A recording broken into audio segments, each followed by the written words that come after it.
말씀을 보시겠습니다. 하나님의 말씀은 요한복음 2장 1절부터 11절까지입니다. 요한복음 2장 1절부터 11절까지 저와 여러분이 교독하여서 말씀을 보시겠습니다. 사흘째 되던 날 갈릴리 가나에 혼례가 있어 예수의 어머니도 거기 계시고 포도주가 떨어진지라 예수의 어머니가 예수에게 이르되 저들에게 포도주가 없다 하니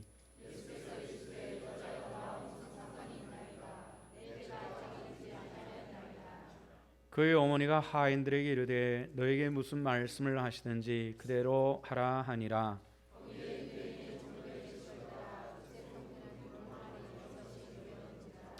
예수께서 그들에게 이르시되 항아리의 문을 채우라 하신즉 아기까지 채우니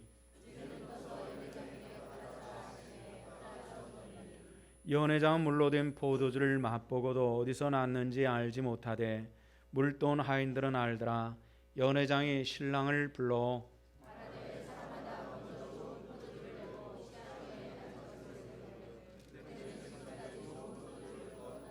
함께 예수께서 이 첫 표적을 갈릴리 가나에 행하여 그의 영광을 나타내심에 제자들이 그를 믿으니라. 아멘. 우리 잘 알고 있는 말씀입니다. 예수님의 사역 중에 공생의 초반에 있었던 그런 사건의 하나입니다. 근데 이 사건이 예수님의 이적이 예수님 사역 동안에 굉장히 많이 있었는데 이 이적이 처음 나타난 이적이 아주 특별합니다. 더 특별하다면은 죽은 자가 살아난 이적도 많이 있는데 왜 이적이 요한복음 2장 1절에 나타나는 물로 포도주를 만든 이적이 특별하느냐 하는 그 이유가 있습니다. 말도 못하는 이 생명이 없는 물을 변화시킨 그런 이적입니다.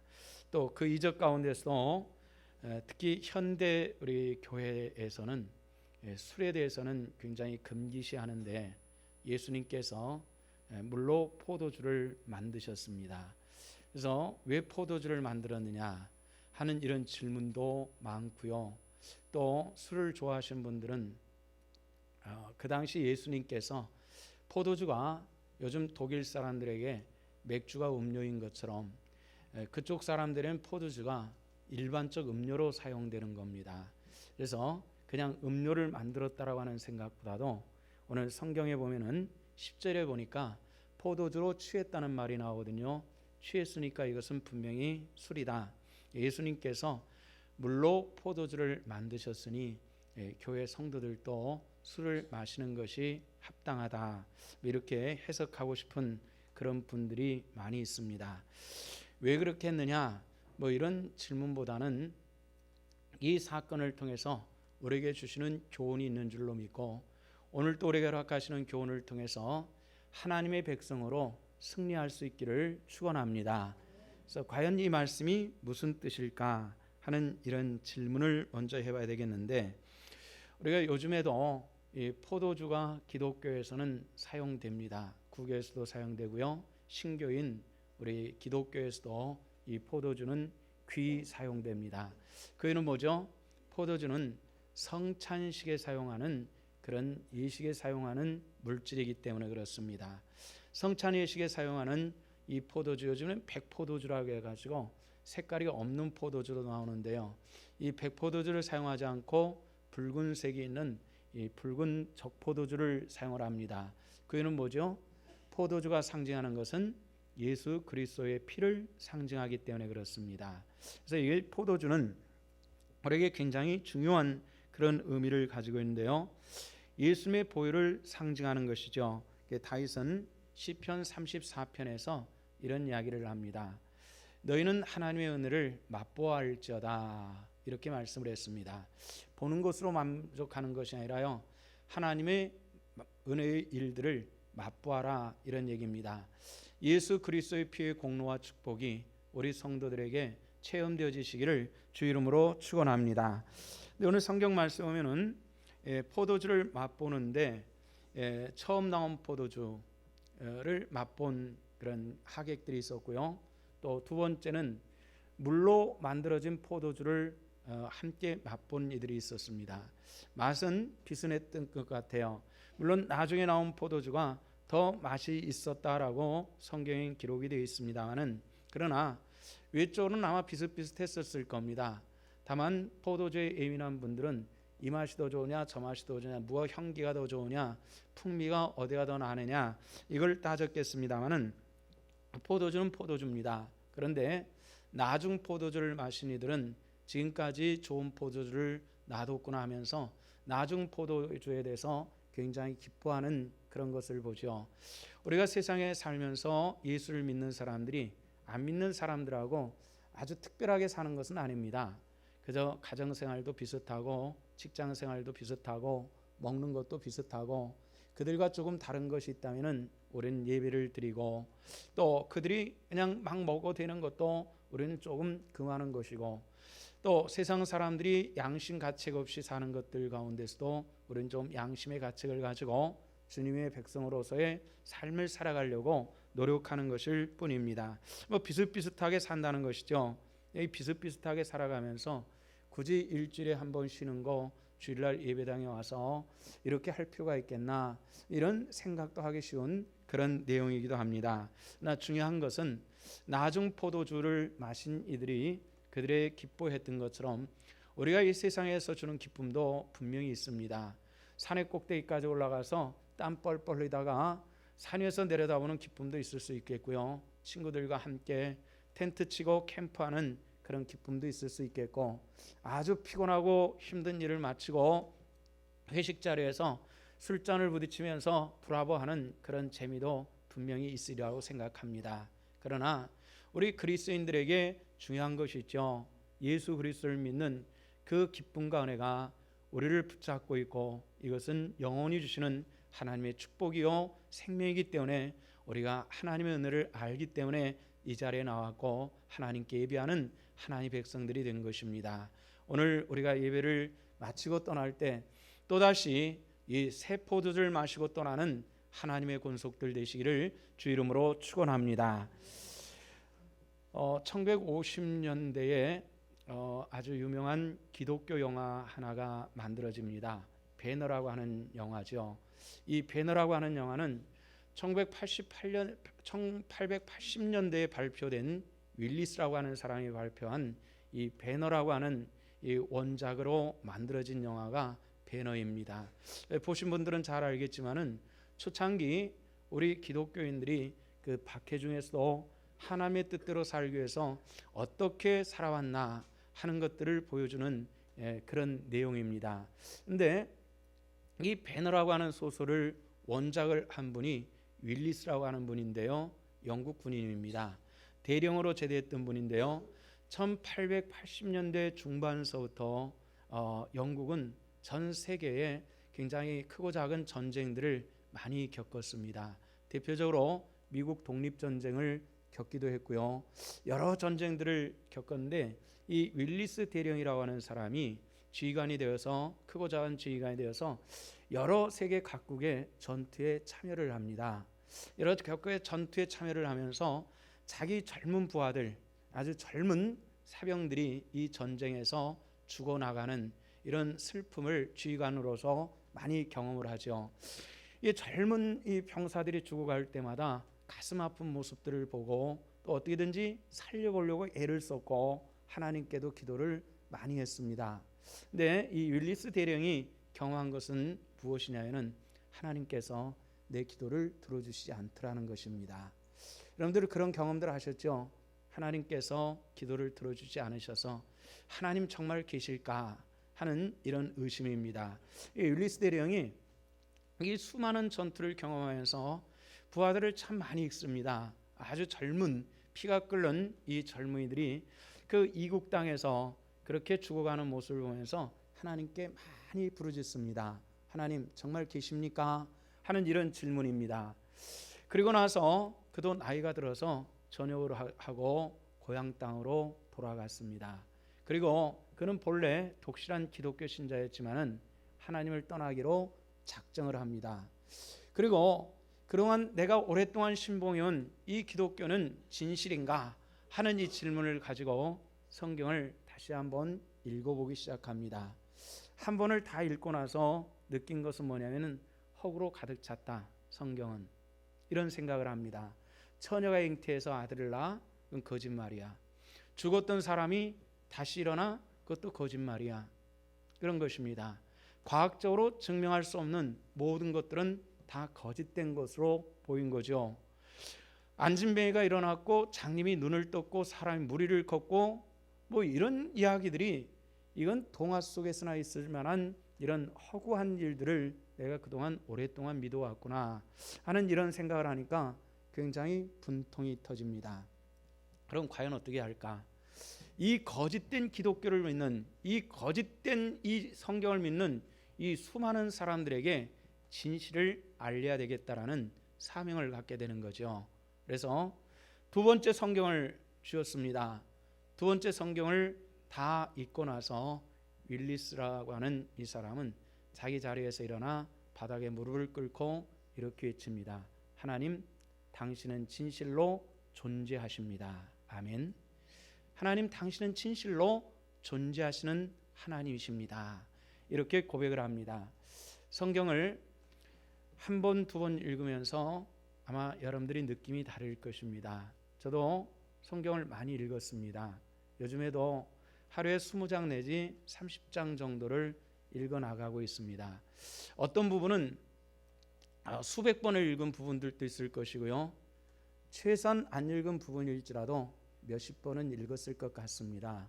그런데도 불구하고 읽을 때마다 전에는 이게 전혀 안 보였고 느껴지지 못했던 부분이 이번에는 비로소 눈에 보이는 경우들이 있습니다. 아, 이거다. 근데 내가 그동안 이렇게 많이 읽었는데 왜 이게 눈에 띄지 않았을까? 참 신비한 것이 그 요소가 또 있습니다.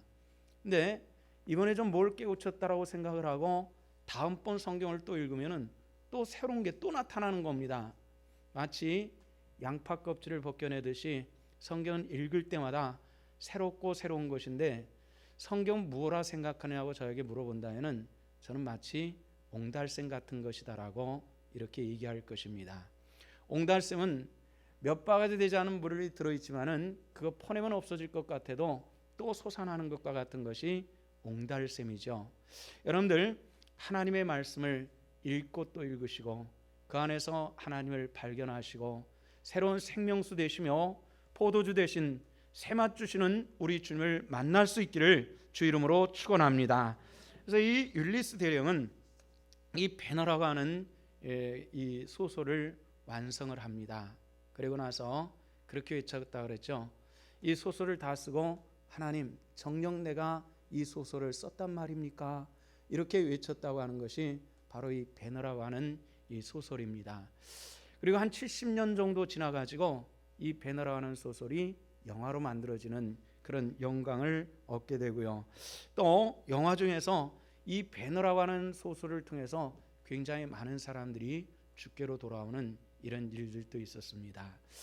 우리가 율리스 대령처럼 때로는 의심하고 읽었던 성경이지만은 정작 주께로 돌아오는 그런 은혜가 있어야만 합니다. 많은 분들이 성경을 읽어보지도 않고 기독교에 대해서 평안한 얘기를 참 많이 합니다. 저는 그럴 때 얘기합니다. 성경은 당신은 얼마나 읽어봤느냐? 그러면 어떤 분들은 나 한 번 읽어봤어 이렇게 얘기를 하는 경우인데 난 100번도 더 읽어봤거든요. 그런데 내가 아직 모르는 것이 있습니다. 이렇게 얘기할 때가 종종 있습니다. 여러분들 하나님은 만나야만 합니다. 성경 속에 만나시기를 주 이름으로 축원합니다. 축원합니다. 만나지 못하고 우리가 주를 믿는 것은 또 불쌍한 일이기도 하고요, 비참한 일이기도 합니다. 우리가 주를 만나지 못하고 주 은혜를 맛보지 못하고 신앙생활하는 것은 정말 고욕입니다. 혹시 여기 고욕스럽게 앉아 있는 분들 계십니까?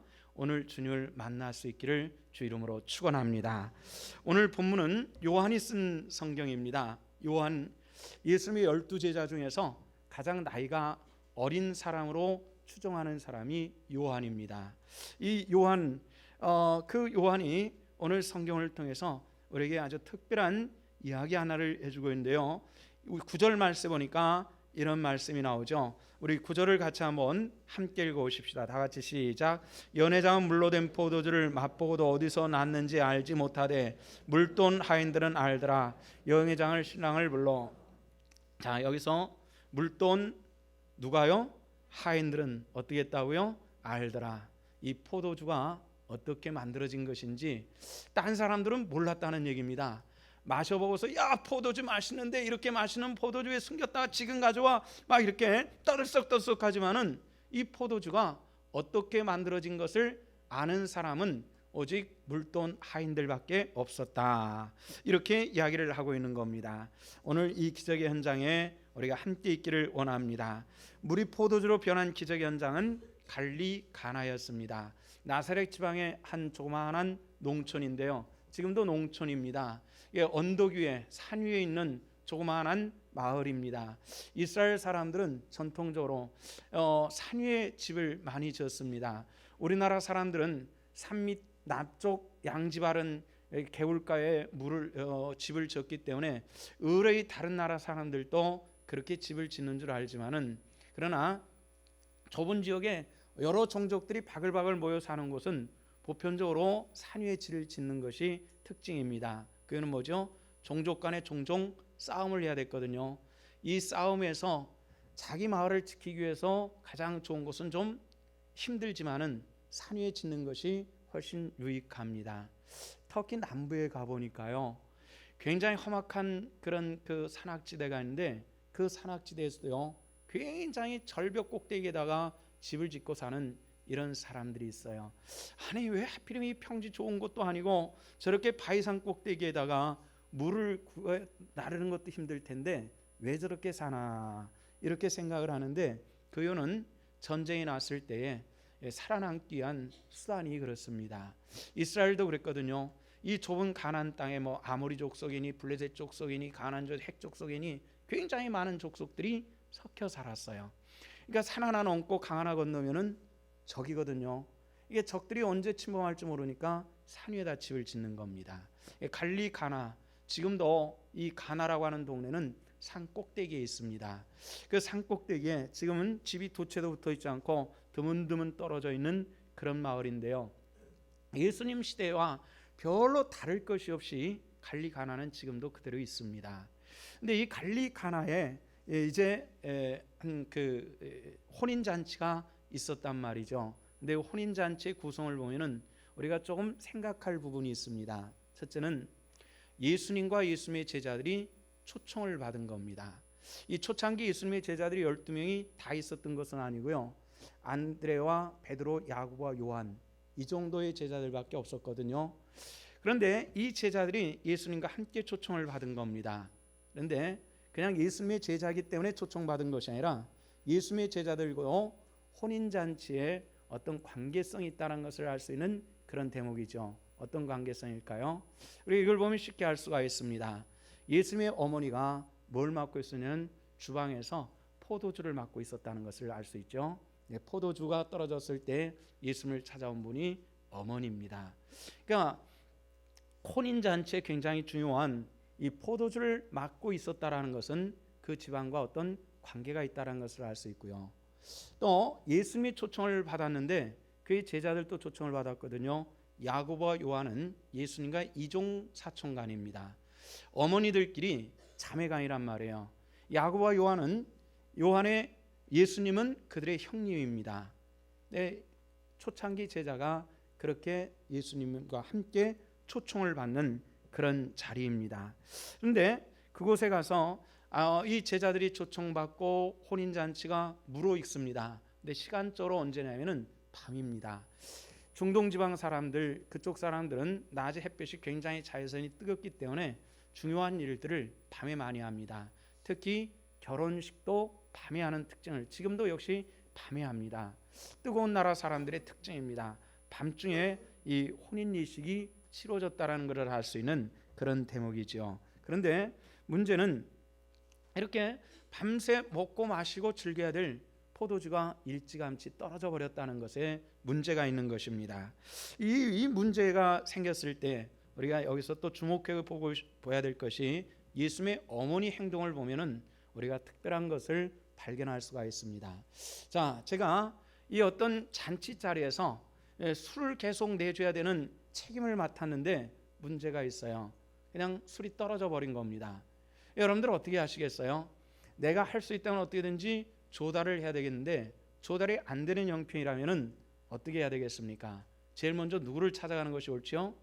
주인 찾아가는 것이 옳은 것일 겁니다. 주인 찾아가 가지고 지금 어디 가서 포도주를 구해올 수도 없는데 포도주는 떨어졌는데 사람들은 더 내오라고 저렇게 아우성이니까 당신이 이 연회장 주인이니까 이 사람들에게 얘기를 해서 양해를 구하는 것이 옳겠다라든지, 아니면 어떻게 할까요? 이렇게 해가지고 주인에게 먼저 찾아야 되는데 예수님의 어머니가 누구를 찾죠? 예수님을 찾는다는 것입니다. 이게 의미하는 바가 조금 깊습니다. 그것은 뭘까요? 우리는 성경 속에 있는 예수님을 보지만은 초대교회에 이 성경 아닌 다른 문서에 나와 있는 예수님의 어린 시절 이야기가 있습니다. 예수님의 어린 시절 이야기를 보면은 예수님께서 어린 시절에도 이적과 기사가 있었다라는 것을 알 수가 있는데, 예수님의 어머니는 예수님을 잉태하면서부터 성령으로 잉태한다고 그랬죠. 남자를 알지 못하는 이 처녀가 성령으로 잉태하여서 아들을 낳습니다. 여기서부터 신비가 이루어지는 것이죠. 그리고 아이를 낳았을 때에 동방박사가 찾아와가지고 경배하고 보배합을 열어서 영광 돌리는 이런 것도 보았습니다. 이런 어렸을 때부터 예수님의 어린 잉태에서부터 탄생에서부터 그 다음에 탄생하고 애굽으로 피난 가는 것에서도 중단되지만은, 그러나 그리고 30세까지 그 기록은 없지만은 초대교회 예수님의 어린 시절의 이야기들이 기록된 문서들에는 예수님의 그 사생애 속에서도 이적의 기사들이 종종 나타나고 있었던 거죠. 예수님의 어머니는 그걸 보았던 겁니다. 그래서 이 어려운 일이 생겼을 때 가장 먼저 예수님께 와가지고 포도주가 떨어졌다 이렇게 얘기를 하죠. 포도주가 떨어졌어. 그러니까 내가 그것을 그럼 어떻게 해야 됩니까? 예수님께서 나와 상관없는 일을 내가 어떻게 해야 됩니까? 하지만은 예수님께서는 결국 어머니 요청에 의해서 물로 포도주를 만드는 이 기사를 일으키는 이런 것을 알 수가 있습니다. 우리 주님께서 이제 사람들은 종종 예수님께서 성령을 받음을 통해서 하나님의 아들이라 칭함을 받았다 하지만은 예수님께서 태어나기 이전서부터 하나님의 아들 되고 하나님의 본체 되었다는 것을 알 수 있는 그런 대목이기도 합니다. 성도 여러분들, 우리가 영적인 삶을 살아갈 때 예수님께서 당신의 아들 예수님이 어떤 분인 것을 알았기 때문에 문제가 생겼을 때 사람을 찾아가지 않고 누구를 찾아왔다고요? 주님을 찾아온 것입니다. 우리 한번 따라합시다. 문제가 있으면 사람을 찾지 말고 주님을 찾자. 그렇게 하시기를 축원합니다. 우리가 신앙이라고 하는 것은 어떤 문제가 있을 때, 어떤 급작하고 다급한 문제가 있을 때 움직이는 모습을 보면은 그 사람의 신앙을 알 수가 있습니다. 혈기가 돋궈지는 문제가 있을 때 우리가 행동을 어떻게 하느냐를 보면은 우리가 그 사람을 알 수 있고요. 다급하고 급한 일이 있을 때에 어떻게 하는 것을 보면은 그 사람의 신앙의 질을 알 수 있는 그런 모습입니다. 사람들은 아우성입니다. 아니 포도주 어디 갔어? 막 그냥 횡설수설하면서 이 포도주 다 달라고 막 외치는데, 그 사람의 입장에 보면은 연애를 베푼 사람이 찾아가 가지고 포도주 떨어졌습니다. 어떻게 했으면 좋겠습니까? 충분히 내놓을 수 있는, 우리가 인간의 생각을 가지고는 100% 생각할 수 있는 그런 내용인데, 어머니는 미리서부터 당신의 아들 예수님이 누구인 것을 알았기 때문에 예수님께 먼저 나와서 문제를 예수님께 내어놓는다는 겁니다. 여러분들 어떤 문제가 있을 때 사람 너무 찾지 않도록 하십시오. 사람을 자꾸 만나가지고 하소연하고 내 입장을 변명하고 나를 어필하고, 이것은 신앙의 모습이 아니라는 것입니다. 그럴 시간에 더 주님께 무릎 꿇고 주님의 응답을 받고 주님으로부터 해결받는, 그래서 포도주의 그 깊은 맛을 알 수 있는 하나님의 권속들 되시기를 축원합니다. 축원합니다. 이것이 우리들의 모습이 돼야 되는데, 많은 분들이 편안할 때는 신앙인 같은데 조금만 쑤셔놓고 보면은 신앙의 모습이 아닌 경우들이 10이면 9 정도는 나타나는 것 같아요. 진정 깊은 하나님의 백성으로 살기 위해서는 우리가 문제가 있거든 예수님께 내어놓고 예수님의 인도함을 받는 그런 시간이 있어야만 한다는 겁니다. 자, 예수님의 어머니가 하인들에게 부탁을 합니다. 하인들에게 뭐라 말하냐면은 예수님께서 너에게 무엇라 말하든지 그대로 하라, 이렇게 얘기합니다. 어머니는 이 예수님을 알았습니다. 누구인 걸 알았고 또 그가 어떻게 할 것을 알았고 미리 알아서 뭐라 말하든지 그대로 하라, 이렇게 얘기를 합니다. 예수님께서 하인들에게 뭐라 말하죠? 물을 길러다가 항아리에 부어라, 이렇게 이야기를 합니다. 항아리에 부어라는 말하는데 물통이 두세 통 드는 물항아리 6이 놓여 있었습니다. 두세 통 드는, 아마 항아리가 한 요 정도 되는 그런 항아리가 6개가 놓여 있고, 하인들은 물을 길러다가 그곳에 붓기 시작을 합니다.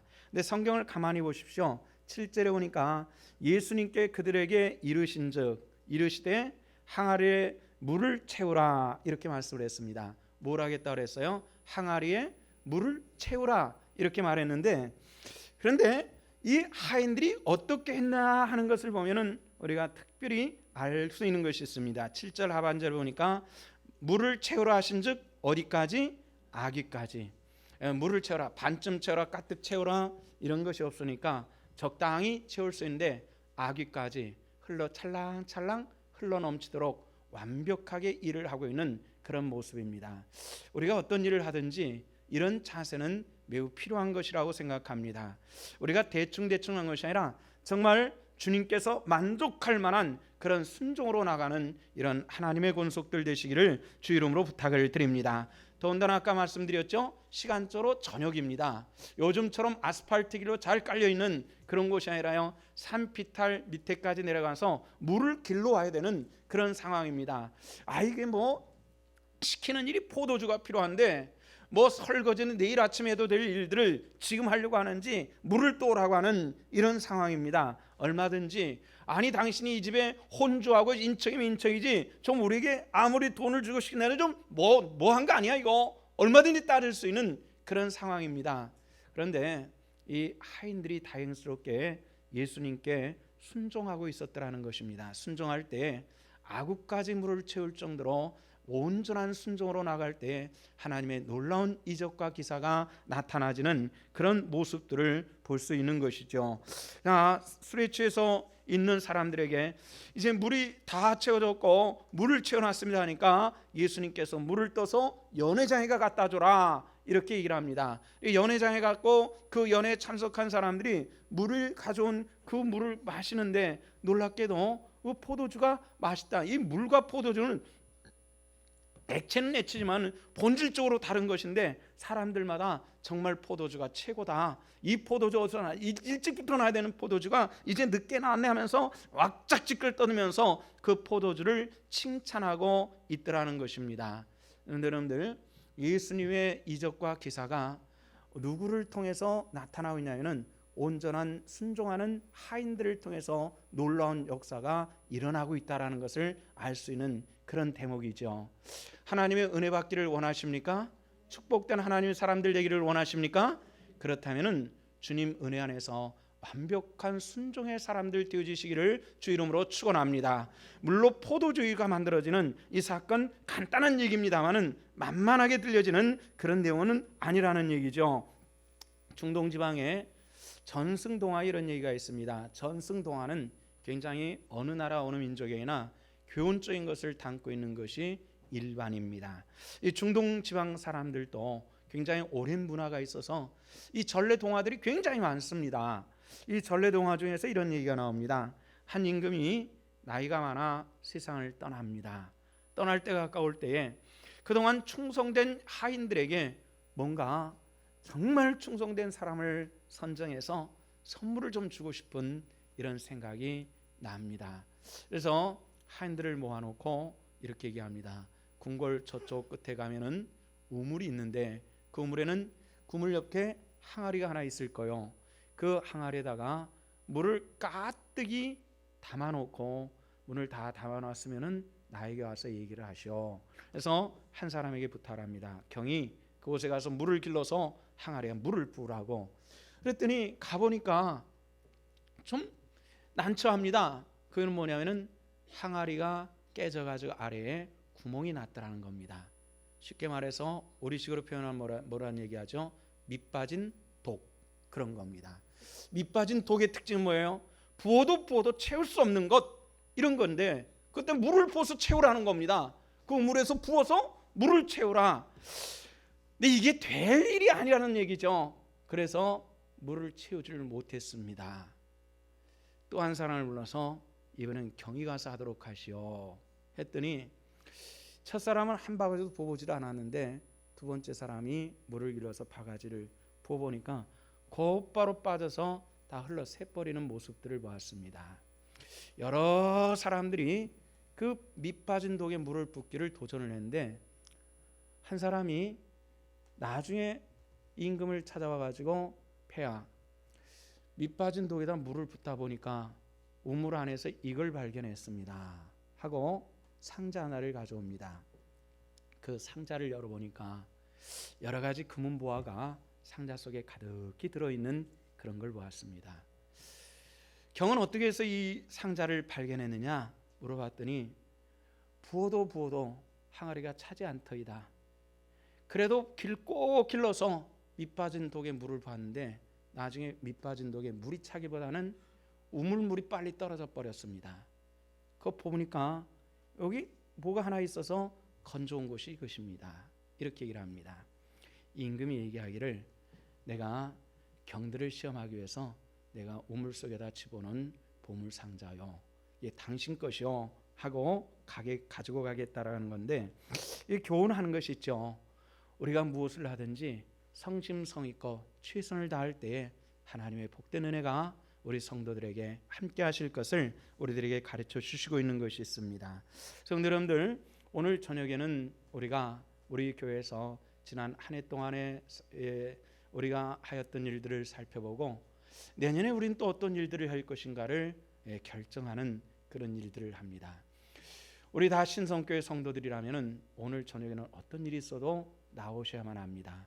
그리고 함께 이 일들을 감당할 때에 하나님의 놀랍고 크신 축복이 밑빠진 독에 물을 붓다가 보물상자를 거둔 그 신하처럼 하나님의 복된 은혜가 우리 성도들에게 함께 하시기를 주 이름으로 축원합니다. 오늘 우리에게 주신 은혜 중에서 또 한 가지 아주 중요한 것이 하나 있습니다. 그것은 무엇이냐면은 9절 말씀입니다. 9절 말씀을 우리 같이 한번 읽어보도록 하십시다. 다 같이 시작. 연회장은 물로 된 포도주를 맛보고도 어디서 났는지 알지 못하되 물돈 하인들은 알더라. 그만. 자, 물돈 누가요? 하인들은 알았다. 누군 몰랐어요? 연회장은 몰랐습니다. 연회받은 막상 포도주를 마신 사람들도 이 포도주가 어떻게 된 것인지 알지 못했는데 누구는 알았다고요? 물돈 사람들은 알았다는 것입니다. 여기 순종한 백성들은 하나님의 은혜를 알았습니다. 포도주를 마신 사람들은 포도주가 좋다 나쁘다 기분 좋아서 막 즐거워할 때에 이 즐거움의 원천이 어디 있느냐 하는 이 문제만을 아는 사람들은 물돈 하인들이었다는 것입니다. 우리 생명 주시는 하나님께서 우리를 주관하시고 복된 은혜로 함께 하시는 축복의 손길이 오늘 또 주의 권속들에게 함께 하시기를 주 이름으로 축원합니다. 포도주를 마신 사람들도 환호를 하고 물돈 사람들도 환호를 하는 그 시간, 이 환호의 질은 다르다는 것입니다. 우리가 주님으로부터 받은 은혜는 다 다를 수밖에 없습니다. 오늘 이 자리에 똑같이 한다 했을지라도 똑같이 100% 은혜가 아니라 어떤 사람들은 졸다 가는 사람들도 있을 수도 있고요. 어떤 사람들은 하나님께 주신 은혜 가운데서 깊은 은혜를 체험하고 가는 사람들도 제각기 다를 수밖에 없습니다. 물돈 하인들만 알았다는 이 말씀의 의미를 깊이 새기면서 그 물돈 하인의 자리에 우리 성도들이 함께 하시기를 부탁을 드립니다. 또 한 가지는 무엇보다도 여기 예수님의 제자들입니다. 이 놀라운 사건에 있었던 제자들입니다. 야고보와 요한은 어린 시절서부터 보았던 형님 예수님에 대해서 어렴풋이 다른 사람들과는 다르다는 것을 아마 알았을 것입니다. 그러나 이런 일들을 통해서 물로 포도주를 만들 수 있는 사람, 돌로 황금을 만든 것과 같은 것인데요, 과연 우리 사촌 형님 예수님은 누굴까? 막 깊이 생각할 수밖에 없었을 것입니다. 그러 이 제자들은 한 번도 주님을 배반한 적이 없고요. 야고보는 제자들 중에서 처음 순교자가 되었고, 또 한 제자 요한은 마지막까지 주의 사역을 감당하는 사역자로 살 수가 있었습니다. 우리가 마지막까지 주의 백성으로 살기를 원합니다. 우리가 믿음으로 마지막까지 살기를 원하지만은 이 은혜를 알지 못하고 주 은혜를 맛보아 알지 못하고는 이것이 매우 어려운 일들이라는 것입니다. 예수 믿는 것이 쉬운 일이 돼야만 합니다. 우리는 자꾸만 어렵게 느껴집니다. 그 이유는 무엇입니까? 그 이유는 내가 주님의 주시는 이 포도주의 축복에 동참하지 못할 때 그럴 수밖에 없습니다. 성령의 복된 은혜가 우리 성도들과 함께 하시며 내 삶이 예수 그리스도의 손에 붙들림 받아서 이전과 이후가 달라지는 이 물이 포도주가 되었던 이 축복의 주인공이 되시기를 주 이름으로 축원합니다. 기도하시겠습니다. 아버지의 은혜를 감사합니다. 오늘 또 주의 권속들이 주 앞에 나와 예배할 때에 물로 포도주를 만드신 예수 그리스도의 은혜를 우리가 사모합니다. 주여, 우리의 삶 속에서 이전과 이후의 삶이 변화되어지며 새로워지는 귀한 은혜를 이 백성들 중에 허락하여 주시옵소서. 감사를 드리며 우리 구주 예수 그리스도 이름 받들어 기도하옵나이다. 아멘.